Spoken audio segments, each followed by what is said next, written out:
Assalamu alaikum.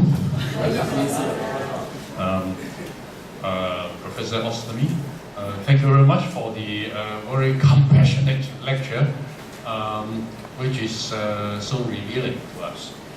I'm not a Muslim, but I think I share a lot with you. I'm particularly impressed or moved by the representation, which says that everything you see in nature or around you is effectively the language of Allah to all of us, the language. Without using human language, we are actually receiving messages from Allah. Well, the cup here doesn't say anything in human language. The birds, when they fly, they are not saying any human language. But when you see them fly, you must be impressed or surprised that they could actually fly. How could a heavier than air being fly in air? There are so many surprises in the world. I was walking outside in Hong Kong Road before I came here, and I saw very beautiful looking plants on the roadside, on the curb,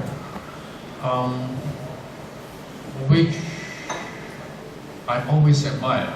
I actually started admiring plants on the curbside since last year, and no human beings planted them.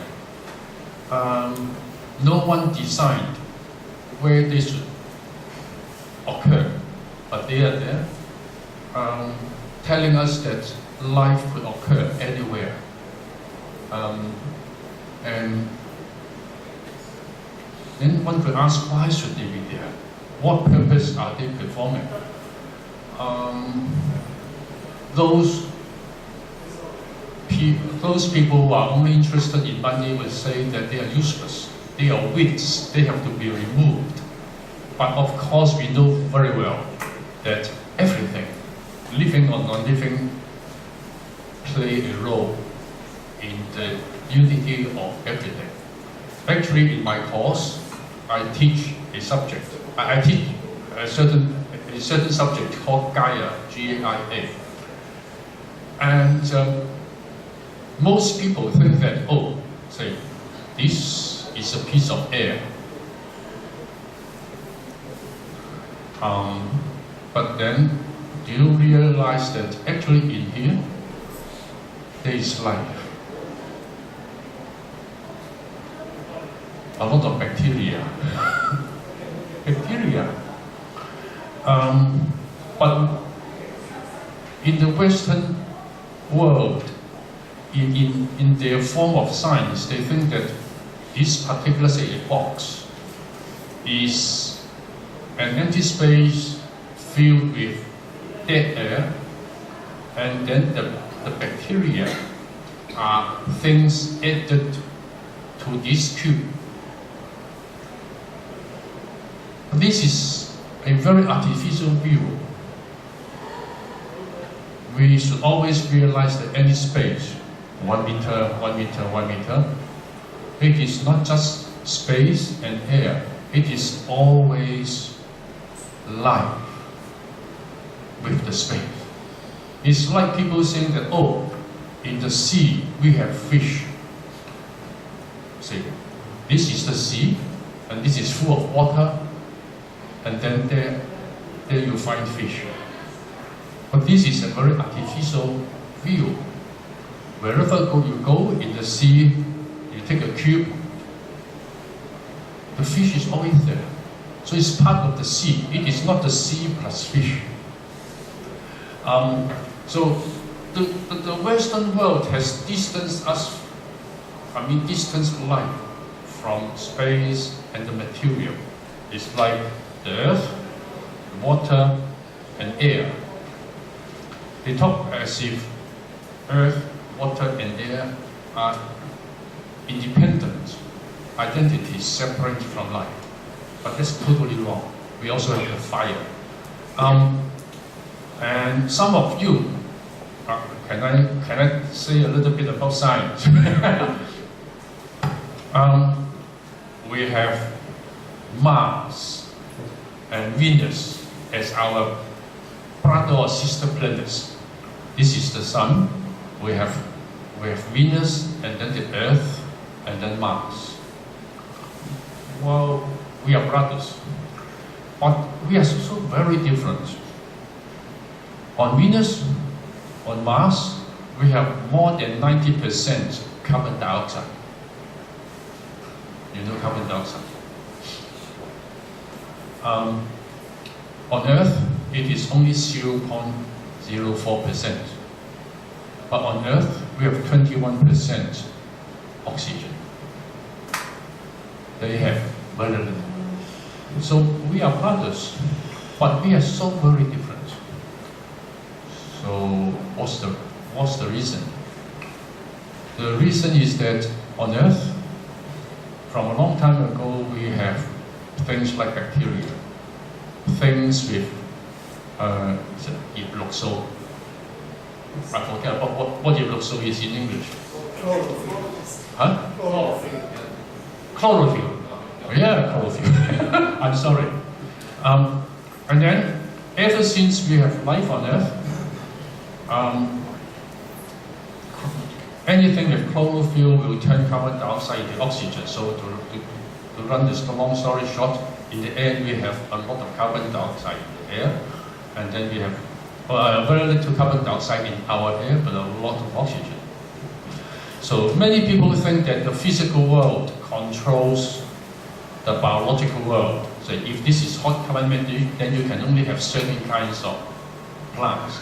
If it is cold climate, you have other kinds of plants. So many people think that the so-called physical world controls the biological world.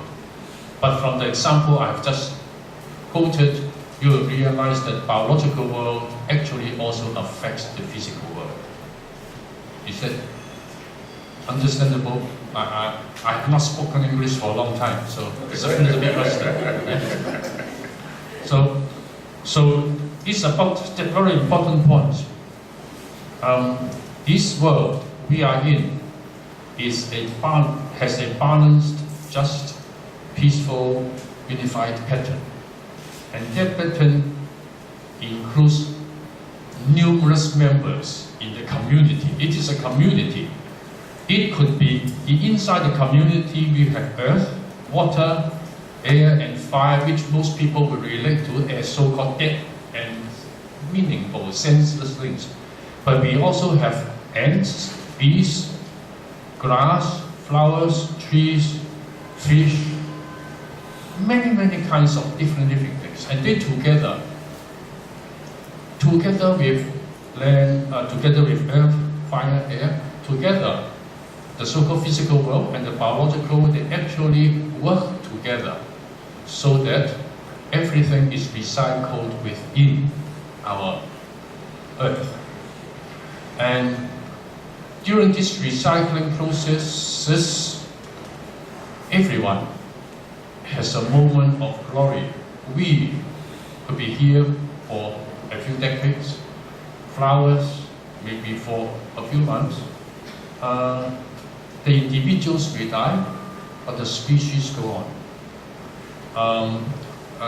A certain place might be destroyed by volcano, but within a few years or a few decades, the world will work itself and recreate a new ecosystem, which benefits from the surrounding earth, air, water, and sunshine energy. For a long time, maybe for 200 years in the Western world, they treat nature or environment as something they could exploit for human beings' own benefit, to enhance so-called quality of life, but actually enhancing material ownership. That was a very wrong view. The world is not created just for man. We are a community. The camel is our friend, the dog is our friend, even the ants, the bees, they are our friends. They all serve their own purposes in the wholeness of things. That's why when we look at the world, we should cast an eye with love, with compassion, and take good care of whatever we see, whatever comes to our side. The world now is overwhelmed by, we call it egoism, or being egocentric. And the last word I know is meism. You know the word meism? Me-ism. But it's very worse than egoism. But the trouble is that our very young generation, they have been brought up thinking that they are the center of the universe. But actually, of course, there are numerous centers of the universe. Every being is a center of the universe. It has its own purpose, but the so-called own purpose is also part of a bigger purpose. So it's very important for us to teach our kids, to influence our friends, and try to convince them that they are only part of a very big web, of things, so-called physical things or living things. Physical things are no different from living things. Living things are no different from physical things. Even a piece of rock, we should respect it. Because the rock is there to serve some purpose. In the weathering of rocks, they actually are serving a very useful purpose in maintaining the composition of the atmosphere for us to live in. And the rivers, they bring nutrients down the river into the sea, nurturing creatures in the sea. But then, the nutrient will eventually evaporate, transform to something else, something called dimethyl sulfide, very complex chemical compounds. They go back into the air, the winds will bring them back to the land. So we have a lot of natural cycles. And we may not know it, but they are working to sustain us and all other beings, not just sustaining us, but all other beings in the world. So it's a grand form of harmony. And I really like the way it is said that whatever you see is actually the language, or to me it's the language of nature, but to me it's the language of Allah. And be sure when you see anything,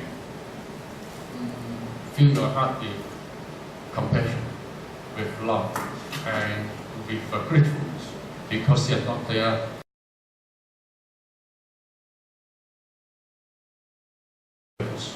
Everything existing on earth has a purpose, and we are one of the very few creatures which has a form of consciousness, which realize that the world is running into a troublesome state. And because of this consciousness, we have a very special role. I think we have to be the servants of Allah, to be part of the effort to sustain the world, and realizing that we ourselves are also the creation of Allah. But we are a little bit different. We are conscious that we are causing trouble to the world.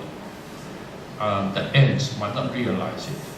So it places this very special responsibility on our shoulders, on the shoulders of human beings, as the steward, or in some of the places written as the custodians or the steward of Allah to look after the world. And to me, the one main reason is that we are probably the only species on earth which have the only of all species on Earth which have ever existed on Earth, to realize that our own action is causing trouble to the world. So we are in a very special position. So it falls squarely on our shoulders to do something about it. And it is very important to realize that the whole world is a balanced, just, peaceful, unified pattern. All members of this pattern has a purpose and has a role in the interlocking whole. But for that reason, that we are conscious of the troubles we are creating ourselves, we have, fortunately or unfortunately, this responsibility to do something about it. Thank you.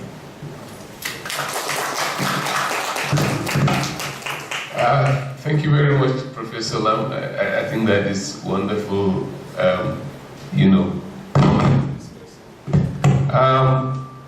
we will open now for questions and answers. But as an information, I want to say that the Quran is very powerful in bringing things together, like you mentioned, interlocking whole.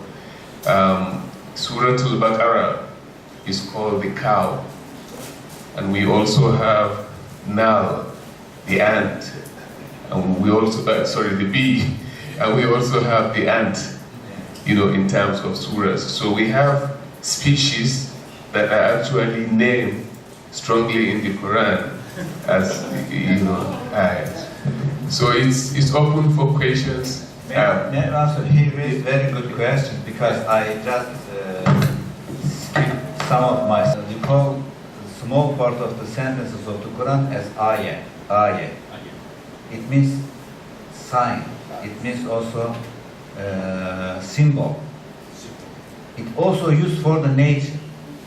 Could you imagine? Just we get out, all the traffic signs they are removed. We cannot find our way. Even intelligent people. This is why Quran says the signs in the Quran, the ayahs in the Quran, is in agreement with ayah in the nature. Quran teach us how to teach the science in the nature. They also lead us to the same purpose, the same place. This is why Muslims, they regard nature as a book full of science, to have to be understood, to have to be studied. This is why Prophet says, seek knowledge even in China. So it's open for questions and answers.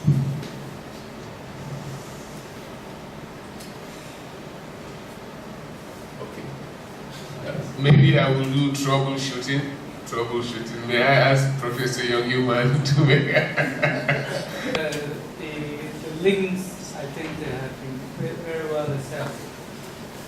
And we learn, I think, that the Quran can be looked at in such a way that will bring new meaning to life. Around us, I think they were in the middle of it. And I was very impressed by Professor Lam's discussion and also the links, I think, to our life. He was well prepared and is speaking as a scientist. I think it brings new light to Quran, and somebody who has not really heard much about it, but I think from the presentation, I think that was very, very useful. Only a very well-learned scientist can bring the link so well. And I think, I just passed the mic to someone. Now it's better. Anybody wants to speak? Yes, behind. This. Assalamu alaikum. Yes, yes, I'm working quality people, and I face to many products, consumer products, and I find that as a Muslim, I would say Allah led us to be the so-called could we say managing this world. But on the other hand, actually many people will have the sense that we need to protect the environment. But I find that there are some problems, especially as I'm a quality engineer. I find that the production trend, the mainstream production industry is still in the concept that, oh, we need to make more, and manufacture more new. And it encourages people to renew, for example, to buy more new things. Especially nowadays, you know, Alibaba and Taobao, they encourage people to just order online. And the people will just order many small stuffs online, and then they looks very convenient, but actually this also causes a lot of pollution. Because they will send through the little package, parcel, and then what will happen? Okay, people will take the goods, and then they throw away the parcel, and then the parcel will be the rubbish. And then, for example, in China, every 11th of November, they will have a discount day. And then people, buy a lot of things, and then they throw away many of these rubbish by the parcel. But I found that the speed of recycle the material is too slow. For example, in Hong Kong, actually many people already have the sense to recycle the material. For example, we know, after we drain the aluminum can, we throw to the yellow bin, the brown bin for the plastic. But actually, I find that sometimes we have a good idea, but it seems like we do not have the connection on the actual production industry. Then there will be a big problem because on the other hand, we promote this set. On the other hand, they do their own things. What I suggest is that maybe we, for example, can we have some solution to let them to know, what they should do? Actually, I think they also want to do something green, make it more green environment. But maybe they also don't know how to make it green, or maybe there is one revolution on the production industry, saying that, for example, we don't need to buy the new things. We just renew the old things.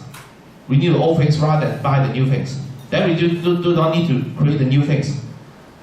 That is what I think because as a quality engineer, as most of I was always think about this one. So many times I would say, I ask my boss, ask my college, is there any way to, for example, no, we cannot. We have to. Our company need to sell more things. Every time they say need to sell more things, that means no way. We have to make more rubbish, make more because that means that many people will refer to all things. That's what I want to share. That's what I want to share. I really think that we need some connection. For example, the solution must also oriented on the production field, how to make the connection. Okay, thank you.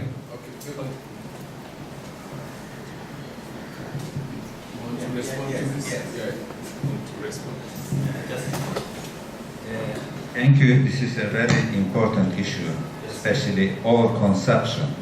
Even in today's newspapers, we cannot, even if China just say we don't buy, recycling products from US, they say what we will do with this.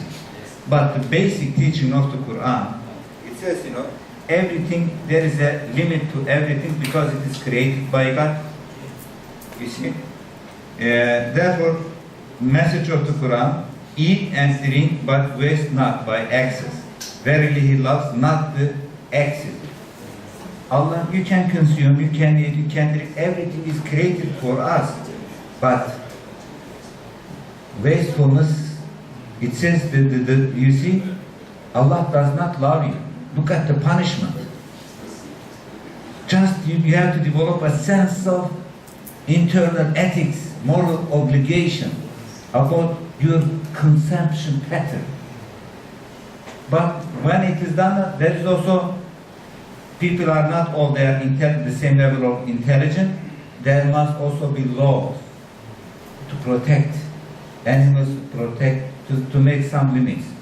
I'm living in Finland for a while, and in Finland, if you violate speed limit on the highway, the fine is not same for all drivers.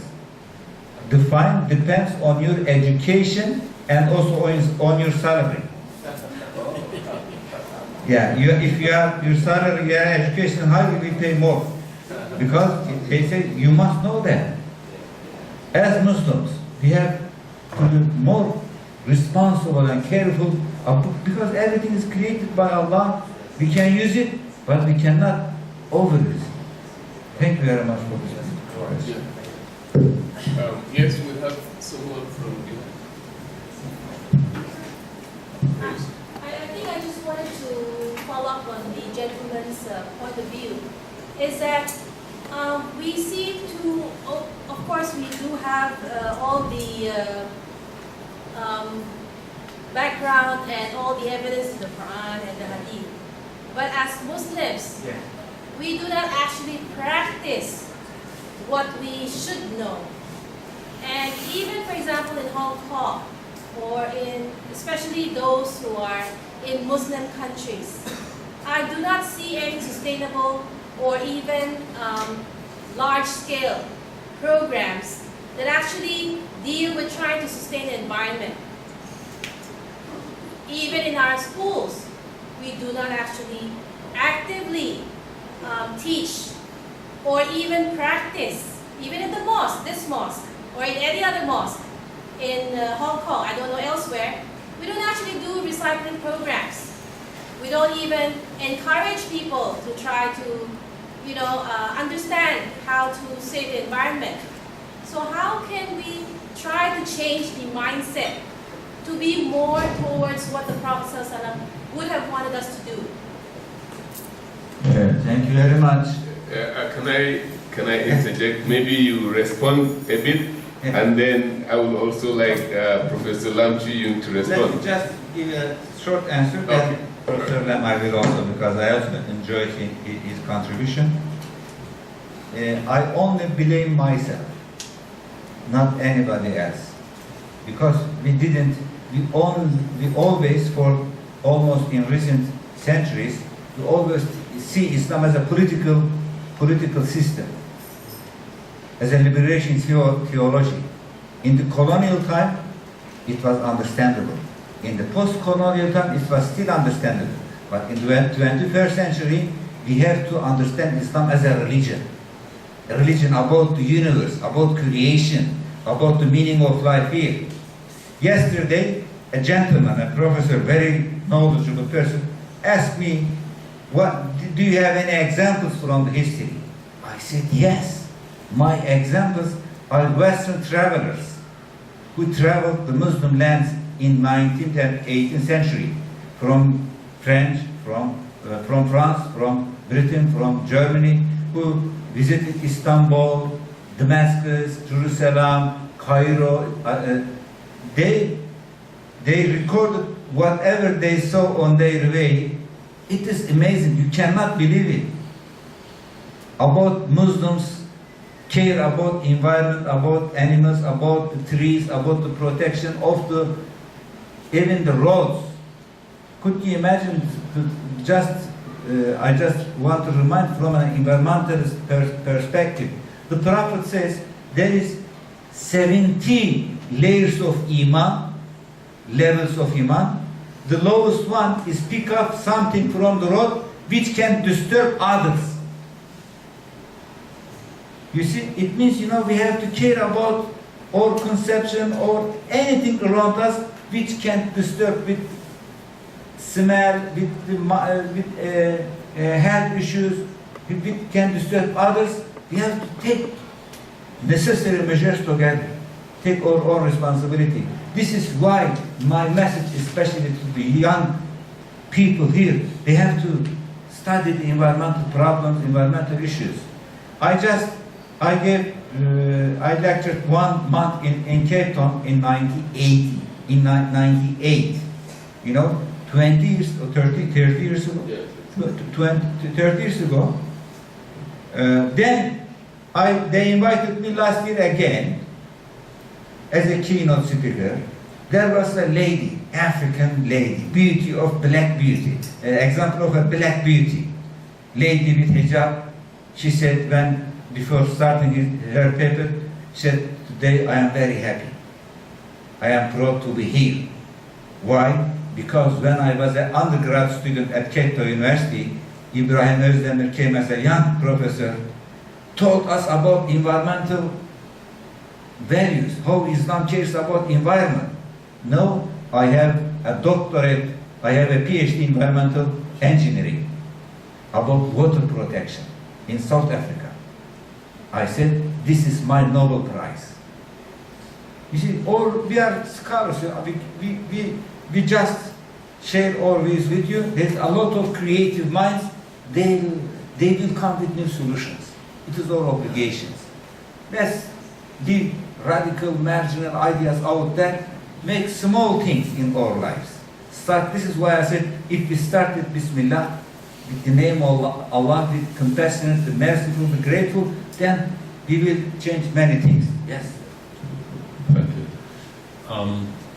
What we are seeing in climate change and in environmental deterioration is actually the result of a system of wrong values. And for a long time, 50 years or 200 years, people have placed value on price. People treat price as if it is value, but actually there's a difference between price and value. A quick solution to your problem is to sell very expensive things. Then you can sell just a few items and this is the same sale volume. And it would be a lot less damage to the environment. Right? Oh, yeah, you're right. So don't sell cheap things. Tell your company to sell very expensive things. Then you will be damaging much less. So that's a scientific solution. But the real solution to the problem is to tell people that price is not value. And also that we have to let them realize, appreciate, get a feeling that whatever they do has an impact on the environment. And I think somewhere in the Quran or in the teaching says that He has set the measure on what you could do. And whatever you do, you have to understand that it has to be within certain limits. Yeah? Even when you are taking a bath in the river, you have to be very careful with the amount of water you use. That's your teaching. And this is something very powerful. Of course, you have to practice yourself. Don't blame others. As Professor Özdemir has said, do whatever you could do. You have to start with yourself. And because this is a moral crisis in the world, then we have to solve it through the moral way. And how could you do it? How could you change the world? You have to change yourself first. You have to make sure that you're on the right path. And then please work like a very powerful virus. So be a big virus yourself. Try to influence and create a few medium virus. And then hope that they would, some of them will grow into powerful virus, like the student you have mentioned. And well, even if they are minor virus, they could still influence a few people. So to change this world, we can't hope for a sudden policy change from governments. They would never do it. At the moment, the problem we are facing is something we call global problem. Not a global problem, which is a global local problem. It is a global problem arising from numerous local actions. So we have to solve the global problem by a global solution. That means we have to ask many people to do many local good things to hope that this world will become a globally good world. So start from yourself. Since you're Muslims, you know very well what the teachings are for you, and you have to present examples for other people. So you could start from yourself, you could start from the mosque, and then you just do and say what you believe in at your workplace, with your family, with your friends, then slowly we change the world. We should not expect somebody else to do it for you. As a good Muslim or in any religion, you have to start from yourself. It is very clearly in your teaching. So start from yourself, then the world will change. Thank you very much. What I said about Mandela, because it's very relevant, right? Okay, please, last one. You know what he said, changing yourself is very important. Just one verse from the Quran changed Mandela's and South Africa's history, but very little people know about that. When I was in South Africa, as a delegation, we visited Mr. Mandela. He made a speech to us. He said there is a lot of Muslim contribution to the independence of South Africa. This is why in the government there are always 2 ministers from the Muslims. He said, why? He said, we don't know. Because he said, when I was in prison, after 17 years, I lost my hope for independence. I said, I am giving up. When you gave up, they release you from the prison because your spirit is died. Your freedom is died. There was a Muslim prisoner. He was also fighting with us. His name was Ahmed Katrina. He knows him. He's also wrote I shared with him. When he was in the next cell, when he learned Mandela is giving up, he said, he knocked the door, the wall. Mandela, Mandela, please don't give up, don't give up. In the Quran, Allah says, "La taqnatu min rahmatillah." Don't despair God's mercy. Don't despair God's mercy. La taqnatu min rahmatillah. Then I decided to go on. Then struggle become my life. You see, just Mandela taking just one verse and starting with himself make a great change. So it is, we are humble scholars. We can also we can only share this with you. Then we can start with ourselves and make a change in our life. Thank you very much. Can we clap? I think, brothers and sisters, we are working within certain limits. This is what I understand now. We are also mindful that Zuhur is coming very soon, so we give time for Azan and interaction and some entertainment. So I would like us to thank formally the speakers and the discussant, please. From me, that is all, and thank you for coming and thank you for listening. Jazakallah khairan. Thank you. Thank you so much. Thank you for all our speakers. I would like to take this opportunity to invite Imam of Mayan to present souvenirs to our speakers. May I invite Imam of Mayan?